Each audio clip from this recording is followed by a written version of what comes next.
Thou shalt not take the name of the Lord thy God in vain. You may recognize this as one of the 10 Commandments, but what does it actually mean to take the Lord's name in vain? And what does any of this have to do with the world's most mysterious manuscript? Well, many scholars believe that the infamous poxleber on the last page refers to a buck's liver. A surprising number of them argue that whoever wrote these words was in fact committing an act of blasphemy. There's something interesting going on with the verb to swear in English. Take the following sentences. I swear I solved the Voynich Manuscript. And 2.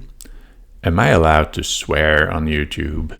To swear that you did something and to swear at overconfident code breakers are 2 different actions. One is to solemnly declare that you're speaking the truth. The other is to curse, to use profane or offensive language, often as an expression of strong emotions. How did swear take on these 2 meanings, and which one came first? Much more so than in modern times, medieval societies were held together by a good amount of swearing. And by that I don't mean that yelling obscenities at one another is what kept them from bashing each other's heads in. In the feudal system, your relation to your liege lord was made official by swearing an oath of fealty. And in the court of law, you could prove your innocence by finding a number of so-called oath helpers, people willing to swear to your good character. And if you didn't have anyone to stand up for you, you could still invoke that one witness, he who knows and sees everything, God. Contrary to what you may expect, swearing by God was perfectly fine, and it's even promoted in the Bible. Deuteronomy 6:13, you shall fear the Lord your God and serve him, and shall take oaths in his name. Or Isaiah 45:23, before me every knee will bow, and by me every tongue will swear. So the Bible says, go ahead and swear. And in fact, you must use God's name when doing so. Of course, you couldn't just swear whatever you liked. As important as oaths were in pre-modern society, so damaging were vain oaths. There are 2 separate categories of vain swearing. First, we have false oaths. That's when you swear that you didn't steal the sausages, while in fact you did steal the sausages. Or when you swear that you will return the sausages but have no intention of doing so. The second kind of vain oath is frivolous swearing. It's when you use the language of oaths in non-oath situations. By God, I swear that these are the best sausages I've ever eaten. Even if you really like the sausages, there's no need for you to call God away from his important business for him to bear witness to how much you're enjoying your meal. Both types of vain swearing were considered incredibly sinful in the medieval world. As Melissa Moore puts it in her book Holy Shit, A Brief History of Swearing, the worst, most dangerous kind of language in the Middle Ages was swearing. Swearing at the time had a very particular meaning, the biblical meaning. It referred only to oaths by God. Sincerely done, swearing was one of the bases of stable government and social order. Badly or frivolously, that is, vainly done, it threatened to wreak havoc with the smooth running of society and even to injure God himself. The holy provided the strongest taboos and the most highly charged language. So that's where eventually this dual meaning of the English word swearing came from. People would use the powerful, emotionally charged language of oath-taking in other situations, when they wanted to add some punch to their words or express strong emotions. Oath language was used in all the same ways that we would use obscenities today. Saying, by God, it's a beaver on medieval YouTube would get you demonetized. Another aspect of medieval swearing that's perhaps more foreign to us in the 21st century is that people really like to swear by parts of God's body. This can be best understood as the body of Jesus, God made flesh, ascended up to heaven. They swore by his blood, his bones, his nails, his organs, his wounds, you name it. In the aptly titled chapter, Swearing God to Pieces, Melissa Moore quotes this anonymous 14th century author. It is not lawful to swear by creatures, nor by God's bones, sides, nails, nor arms, or by any member of Christ's body, as most men do. Another commenter complains about people who use such oaths that they rent God limb from limb and are worse than Jews. That's some standard medieval anti-Semitism there, I do apologize. For they, the Jews, rent him only once, and such swearers rent him every day anew.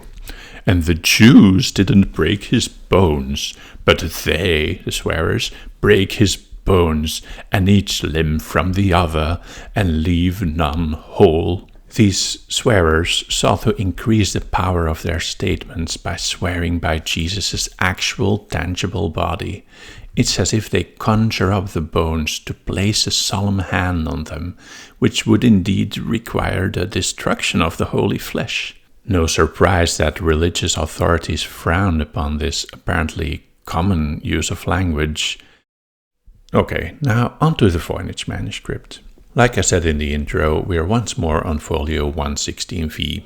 Someone in the 15th century, during or shortly after the manuscript was made, wrote these lines in the Latin alphabet. And by God's holy blood pressure, how do we struggle with them? Much more than you would ever imagine has been written about these marginalia, with a significant portion dedicated to this one word, poxleber. Virtually everybody agrees about the Leber part, so that's easy. It's German for liver, but the pox element is really tricky. If you're a native English speaker, your first instinct might be to read this as some kind of a disease, but that spelling hadn't really established itself in the early 15th century, and the word pox for skin marks was unknown in the German-speaking world. In my previous video on this topic, I explained the majority view held by scholars that poxleber is best read as German for a male goat's liver.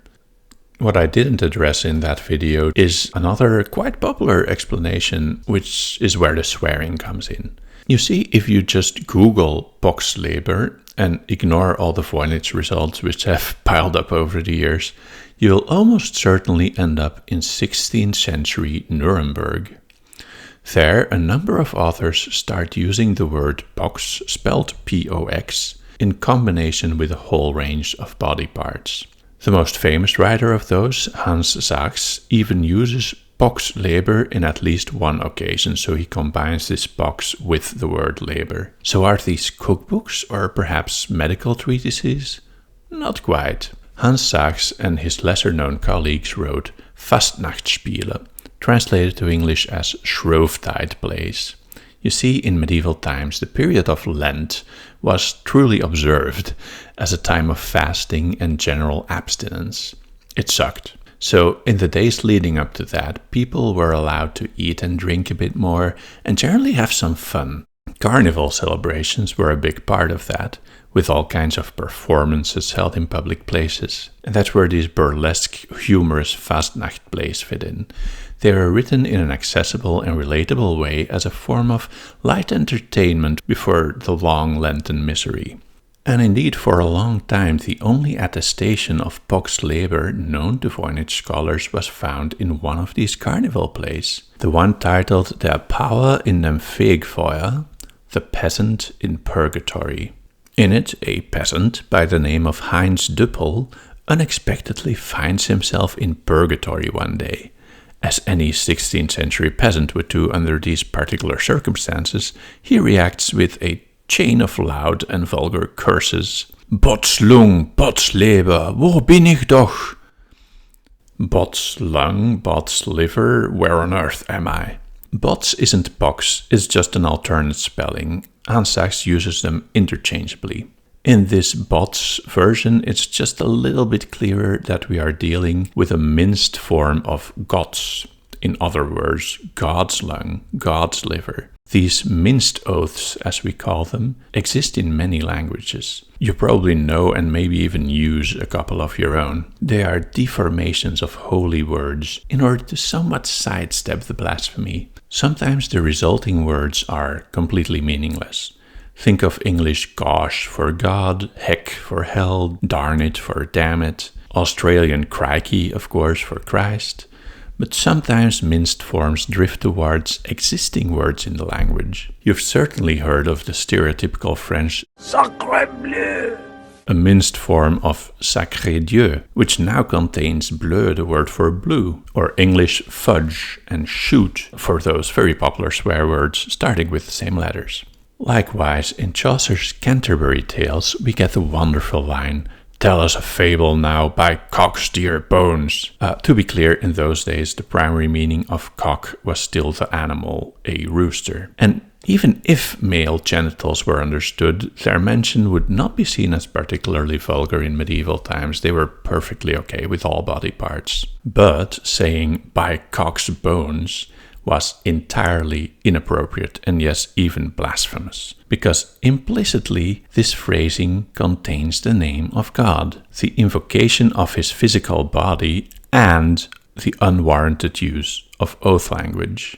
Later on in the play, Hans Sachs also uses the spelling poxleber, and so I wonder, did they just see this as a deformed form of God? Or did they simultaneously think of what they were saying as an animal, as I assume would be the case in Chaucer's cock's bones? After an extensive search, I found just the source I was looking for.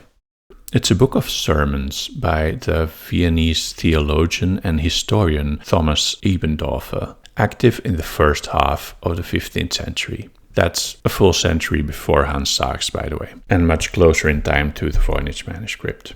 He's writing in Latin, of course, but interestingly, he's writing about the swearing habits in German of the German-speaking common folk. It is therefore clear, firstly, that those are greatly to be blamed who swear over everything and swear falsely by creatures, thinking that in doing so they do not sin and are not bound by what they say. As an example of such things, he gives poxbloed, bog's blood, and samer pox. Anything with this rather common samer is derived from the oath phrase, so mir Gott helfe, literally, so help me God. This was used so often that it seemed to the clergy that the common folk were going about their day blabbing about samer this, samer that. So basically Ebendorfer is saying that you should not swear over every little thing and that you should take swearing more seriously. He continues, secondly, it is clear that more are to be blamed those who swear by shameful creatures, likewise not thinking themselves to be obligated. As examples, he gives poxgrind and poxlaus. Grind can be a scab or a scar, but also a head, depending on the dialects. And laus means louse, which was indeed a thing people apparently swore by. So originally this comes from oaths taken by God's scars or his head, or by the louse that sits in his holy hair. But what it sounds like in Ebendorfer's time, mid-15th century, is that they are swearing by a creature. He continues, those who think that they can get away with false oaths like this are perjurers, and they sin gravely, for in these creatures their Creator shines forth. In other words, he sees swearing with these pox forms kind of like keeping your fingers crossed so that your promise doesn't really count. He's saying, look guys, it sounds like an animal now, but we all know the phrase originates by the creature's creator, i.e. God, so it's still perjury if you think you can get away with false oaths like that. Now, for those of you who may still be in doubt about the whole male goat thing, just wait for what he has to say in the last part. Thirdly, it is clear that even more are to be blamed those who swear by things which do not exist nor will exist, thinking themselves not to be bound by their oaths, like those who say, Samir pox kamige game. That would be a badly mangled form of something like, so help me bucks sorrowful suffering. So a goat that's suffering very much. Because, and here it comes, no hircus, that's Latin for a male goat, no goat has ever suffered the greatest torture. In other words, by mincing your oaths, you end up creating the false scenario where a goat was crucified for our sins. And that's just all possible kinds of blasphemy rolled into one. So he condemns the way people swear, but with an interesting nuance that's a bit counterintuitive today. His main concern is that you should use God's name more clearly when swearing, so that he can properly stand witness and you don't get to neglect your obligations. I have to admit that when a researcher prefers to read poxleber as a minced oath, which they surprisingly often do, I roll my eyes a little. Because what they're saying is, okay, this early 15th century writer wrote goat liver here, but they didn't mean goat liver, they meant it as a curse, a blasphemy, and specifically a very boorish curse that's only attested in the specific genre of 16th century carnival plays and only uttered by characters whose immoral behavior we're supposed to make fun of, to look down on like peasants. And then I wonder, okay, but why not just goat liver then? You have to pass through the basic meaning of goat liver before you can even add on the curse extension. And then let's take into account the rest of the page. There's a charm underneath here, and charms are most often found along medicinal recipes. You've got the phrase so nimm here, which is one of the most frequent word pairs in Middle High German cookbooks. It means then take. This whole context is practically begging for ingredients, and we know buck liver was used as an ingredient. So I think I'll just have the buck's liver with a tall glass of goat milk on the side. Would you like to hear a Fastnachtspiel? The very one where Voynich researchers encountered the word poxleber in the wild for the first time? If you do, or if you just want to show your support for this channel, head over to my brand new Patreon. I just set it up, so you might be the first one there. It will give me a good spot to post some extra content, and if enough people are interested, it should also allow me to spend more time on this channel and work towards a more regular publishing schedule. As I figure out the possibilities of the platform, I also plan to add other benefits, like the ability to suggest and vote for future video topics. To get things started though, you will immediately get to enjoy my translation and dramatic reading of Hans Sachs's carnival play, The Peasant in Purgatory. I will play an abbot, a monk, 3 different peasants, and a peasant's wife. The link is in the description. That's it for this video. Thank you so much for watching, and I'll see you next time.